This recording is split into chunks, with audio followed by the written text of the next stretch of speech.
Continuando, Henri Becquerel descobriu a radioatividade em 1896. Ele descobriu os sais de urânios. Nesses sais de urânios, ele via que emitia uma radiação espontânea.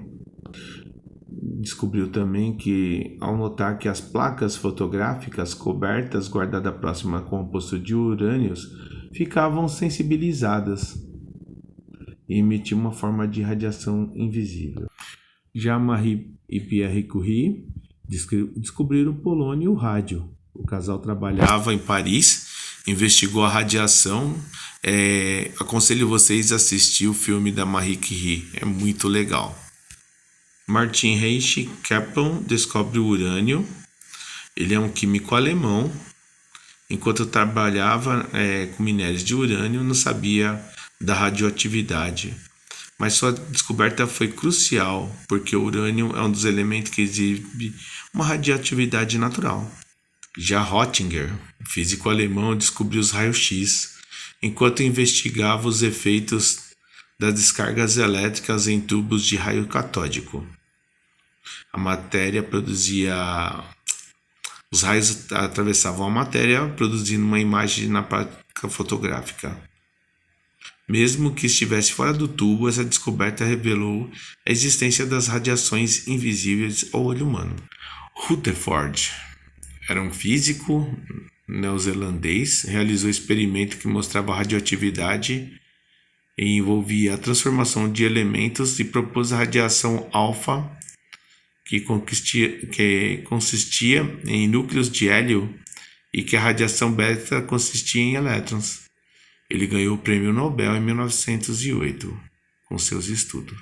Já Irene Joyce Courrier e Frédéric Joyce Courrier, Irene, filha de Marie Curie, e seu marido Frédéric, descobriram que os elementos não radioativos poderiam tornar-se radioativos artificialmente, através de bombardeamentos de partículas alfa.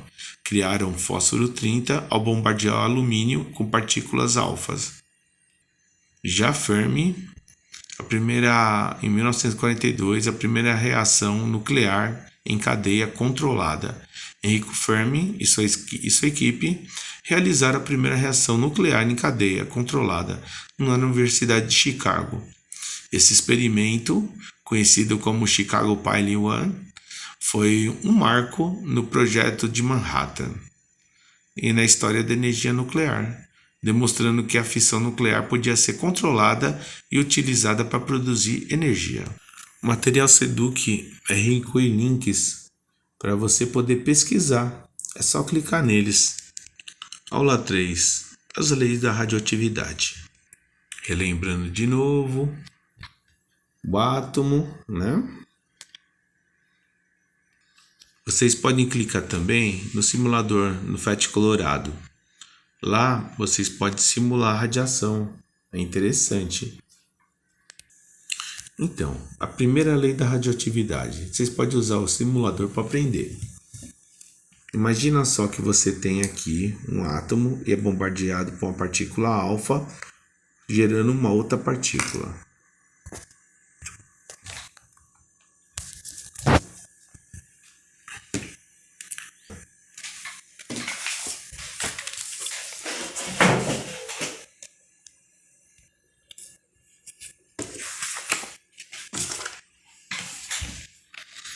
Então, ele saiu lá do rádio, né? Saiu aqui do rádio, transformou em frâncio e depois se estabilizou em randônio. Agora tem uma parte na prática que vocês podem usar o FET Colorado para brincar. Você pode escolher um átomo e seguir aqui a sequência que está mandando o material da Seduc. Segunda lei da radioatividade. Usando o simulador, notamos que o hidrogênio 3, H3.1, se transforma em hélio 3, H3.2. Note que o elemento atômico apresenta uma unidade que o número de massa mantém devido à saída da partícula beta, que se refere ao elétron. Então, nós vamos chamar um átomo X de pi, e quando ele passar por um decaimento, nós vamos chamar o átomo Y de filho, ok? A segunda lei, por exemplo, o átomo de césio quando passa por um decaimento, emitirá uma partícula beta, acompanhada de um antineutrino eletrônico e formará um átomo de bário. Partícula beta 130 do bário ali, 137 e 56. Note que o bário tem um elemento atômico com uma unidade a mais do que o césio. Vamos comparar o bário, o césio 137,55 e o bário 137,56. Aula 4, a meia-vida. Então nós temos ali, primeiro decaimento alfa, característica, núcleo do átomo X é o núcleo pai, emite a partícula alfa formando um novo átomo no Y, que é o núcleo filho. Com o número de massa A 4 unidades menor e o número de atômicos Z 2 unidades menor em comparação ao átomo de origem. Foi o que a gente viu lá na aula passada. O decaimento beta. O núcleo do átomo X, pai, emite uma partícula beta formando um novo átomo Y filho. Com o número de massa E igual ao número original do átomo atômico Z, a unidade é maior. Podemos voltar lá para o simulador e seguir aqui como é que faz. Tem tudo aqui mostrando na prática, vocês podem olhar, tem controladores de núcleo. Quando o seu núcleo atingir a linha vermelha, você vai pausar, adicionar de 10 em 10 até dar 100, botão pausa, seleção dos núcleos. Temos hidrogênio 3 e hélio 3. Também temos carbono 14, nitrogênio 14. Dá para customizar. Então a meia-vida é uma taxa de metades e metades. Alguns elementos como o bário têm a meia-vida pequena, levando cerca de 10,7 minutos para chegar à metade da sua concentração inicial. Por exemplo, vamos supor aqui o bário 142 possui uma massa inicial de 1 grama. Isso significa que levará 10,7 minutos para atingir 0,5 gramas. E 21,4 minutos para atingir a 0,25 gramas e assim sucessivamente. Aula 5. Aplicações dos radioisótopos. Então, o conteúdo continua a radioatividade. Nós vamos analisar algumas aplicações dos radioisótopos na indústria, na saúde e meio ambiente. Observando aqui os dois. Qual dos dois morangos vocês comeriam?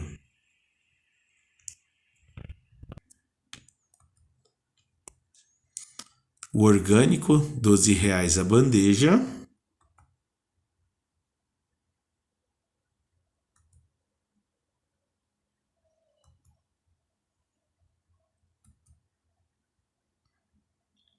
Ou tratado com radiação nuclear, R$ 12 a bandeja. E agora? Radioisótopos são átomos que possuem estabilidade em seus núcleos e tendem a buscar estabilização por meio de emissão de radiação. Então, o americium 241, ele está naqueles detectores de fumaça para ajudar a detectar fumaça. Lá dentro das câmeras deles tem um pouquinho do americium 241. Agora vamos ver os radioisótopos e seus papéis significativos no nosso dia a dia. Os radioisótopos nos alimentos. A utilização na indústria é uma prática cada vez mais comum, pois representa uma forma eficaz de prolongar as vidas dos alimentos. Esse processo consiste em pôr alimentos embalados ou não em uma dose de radiação proveniente a fontes radioativas, como o cobalto 60 e o césio 137. O principal objetivo da radiação é eliminar micro-organismos presentes nos alimentos, garantindo segurança ao consumidor. Frutas, vegetais, cereais, carnes, aves, peixes e bovinos são exemplos de alimentos comumente submetidos a esse processo.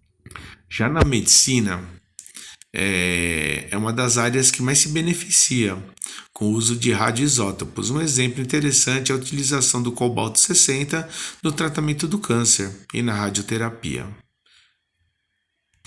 Seu objetivo é atacar e eliminar células cancerígenas por meio de emissão de partículas. Esse processo é cuidadosamente controlado, monitorado, na tentativa de garantir que as células doentes sejam eliminadas, permitindo às células saudáveis tenha tempo suficiente para se recuperarem. Há também a utilização de pequenas doses para finalidades dos chamados radiotraçadores radioativo. Eles apresentam um papel crucial em exames de imagem, na cintilografia, ressonância magnética por imagem. Aqui nós estamos vendo a glândula tireoide, foi marcada a glândula tireoide do ser humano. Um dos radioisótopos mais comum é o iodo 131, no diagnóstico de doenças da tireoide. Procedimento: uma pequena quantidade de iodo injetada no paciente, facilmente absorvida pela glândula tireoide, permitindo assim seu mapeamento. Já na agricultura, os radioisótopos têm sido usados muito para o crescimento e desenvolvimento de plantas, otimizando a produção de alimentos de forma sustentáveis. Os traçadores radioativos têm aplicação valiosa na agricultura. Um dos elementos que ficam retidos com o marcador de fósforo 32, o P32, para medir a quantidade de fosfato no solo. O consumo de fósforo pelas plantas, isso nos ajuda a entender mais partes das plantas. Já na agricultura também, traçadores radioativos possibilita o estudo de comportamento de insetos, como abelha, formigas, ao ingerir esses radioisótopos. Esses insetos passam a ficar com traçador e emitir radiação e permitir rastrear seus movimentos. Caso formiga, é possível descobrir onde fica o formigueiro e, no caso das abelhas, identificar as flores de sua preferência. E é assim mais ou menos que funciona. Vamos aprofundar um pouquinho. Eu vou usar uma aulinha da doutora Elaine Bortoletti, lá da Rádio Farmácia do IPEM, quando eu era aluno de mestrado. Então, a gente acelera as partículas num negócio chamado acelerador de partícula ciclotron. A gente vai bombardear alvos estáveis com partículas positivamente carregadas, prótons, deutérios e partículas alfas. Esse é mais ou menos o funcionamento do ciclotron, tá? São dois ímãs, norte-sul, e aí a partícula é acelerada aqui. Esse é o ciclone 30. Então ele tem 30 megaelectronvolts, né? Há os ímãs aqui dentro. Esse aqui é o do IPEM. Eu já dei manutenção nesse cara aqui. Então aqui tá os bracinhos, acelera a partícula aqui. E a radiação vem por esses bracinhos aqui, indo pro porta-alvo. Sala de controle, onde tudo acontece, todo esse equipamento aqui, né? Esse menorzinho é o de 18 MeV, megaelectronvolt. Então, no acelerador de partículas, lá no ciclotron, ao bombardeamento de alvos estáveis, com partículas positivamente carregadas, núcleos instáveis, por excesso de prótons, desintegram por emissão de pósitrons, partícula betas positiva, ou captura eletrônica de emissão de radiação gama.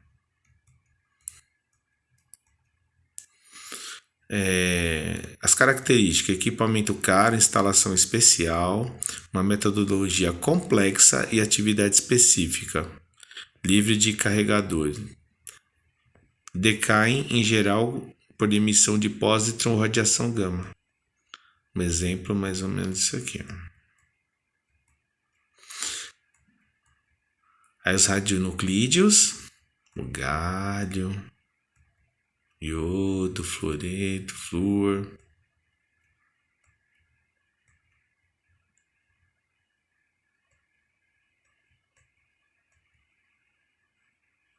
Ali está o sistema de alvos.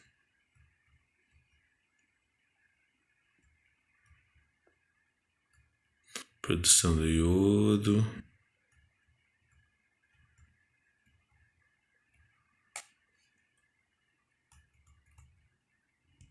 Esse aqui é um alvo. Se trata de galho, molécula, elemento do grupo 3A, em meio aquoso, sais de galho, haletos, sulfatos, nitratos, fosfatos, sulfitos, sofrem reações de hidrólise, precipitam em pH fisiológico e formam um complexo positivamente carregado com pH 6,8. Se trata de galho, aplicações: imagem de tumores de tecidos mole, habilidades de diferenciar um tumor viável de não viável, detecção do estadiamento da doença de Hodgkin, linfoma não de Hodgkin, câncer de pulmão, hepatoma e melanoma. E aqui está a imagem. Cintilografia em paciente com HIV com febre de origem desconhecida. Os achados indicam pneumonia difusa não esclarecida em RX. Mapeamento. Aí tem o talho, seu decaimento, cloreto de talho.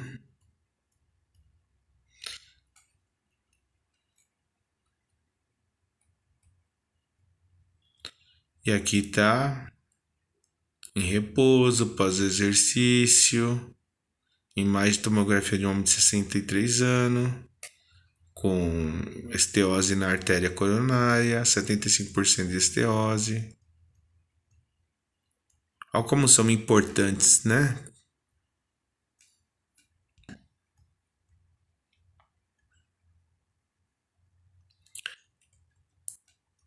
Aqui é o tecnécio, FDG, o índio.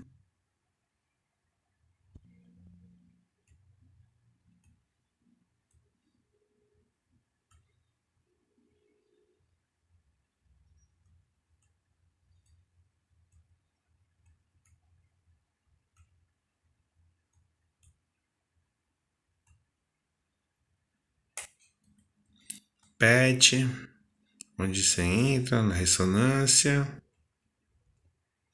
Assim mais ou menos que funciona.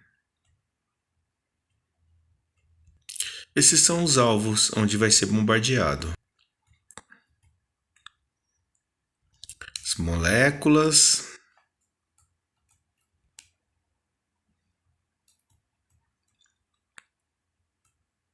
O famoso FDG. Usa esse módulo GE para fabricar. Onde colocam aqui, ó, essa régua aqui e a síntese ocorre aqui.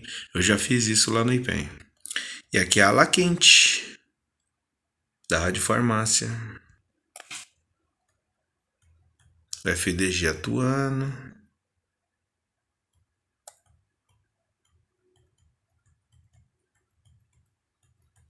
Exame.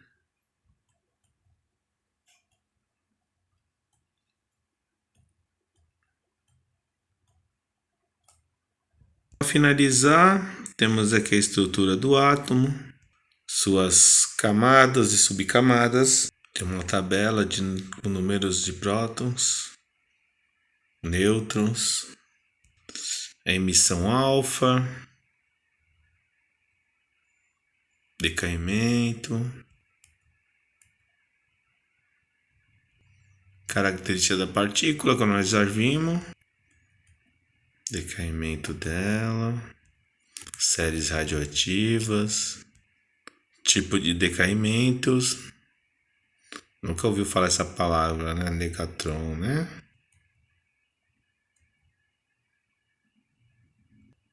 Decaimento dos pósitrons.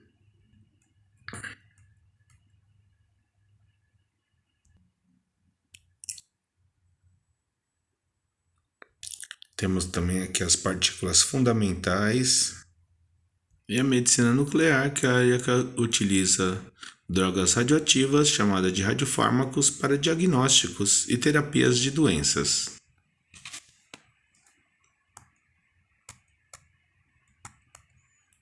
A rotina da clínica médica,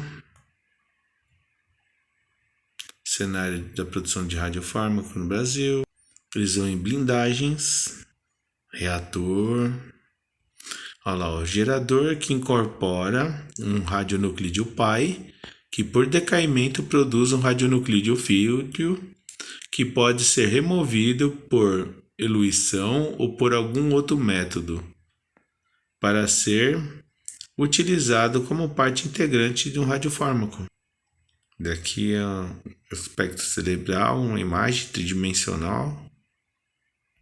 E aqui é a terapia, né? Da glândula tireoide, onde acha o bócio, o nódulo frio, hipertireoidismo, hipocante. Terapia de pacientes hemofílicos com artrite reumatoide, radionovectomia. E terminamos com a tabelinha periódica aqui. Espero ter ajudado, contribuído alguma coisa com vocês. E até a próxima.